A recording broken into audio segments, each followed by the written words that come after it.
ইতিমধ্যে 14 জন গ্রেপ্তার হয়েছেন সাংবাদিকদের উপর আক্রমণের ঘটনায়। গত শুক্রবার ছাত্রদের মিছিল থেকে সাংবাদিকদের উপর হামলা চালানো হয়। ইতিমধ্যে সরকারের তরফ থেকে ব্যবস্থা নেওয়া হয়েছে। কি বললেন রাজ্য বিজেপির প্রধান মুখপাত্র দেবজিৎ সরকার, শোনাবো। গত প্রায় 20-22 বছর ধরে, তার একটু বেশি সময় ধরে, 25 বছরের কাছাকাছি সময় ধরে পশ্চিমবঙ্গে একটা অদ্ভুত আন্দোলন প্রবণতা দেখা গিয়েছে।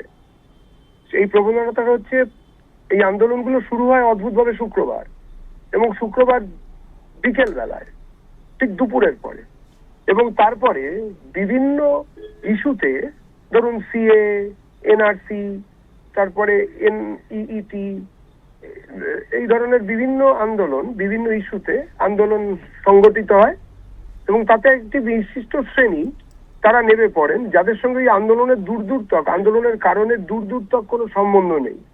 তারা আন্দোলন করেন, আন্দোলনকারীদের মধ্যে মিশে থাকেন, কিন্তু একটা অদ্ভুত প্রবণতা থাকে আন্দোলনের নাম করে সরকারি এবং বেসরকারি সম্পত্তি ধ্বংস, বিশেষ করে মহিলাদের শরীর স্পর্শ করা। এটা একটা অদ্ভুত প্রবণতা। এতদিন অনেকেই অনেক কিছু বলেননি, ইদানিং ওরা সরাসরি এবারে সাংবাদিকদের বা মহিলা সাংবাদিক বা মহিলা পুলিশদের এই ওপরে এই আক্রমণটা করতে শুরু করেছে। কোন সভ্য সমাজে আন্দোলনের নামে মহিলাদের শরীর নোংরাভাবে স্পর্শ করার অধিকার কাউকে দেওয়া হবে না, এটাই স্বাভাবিক।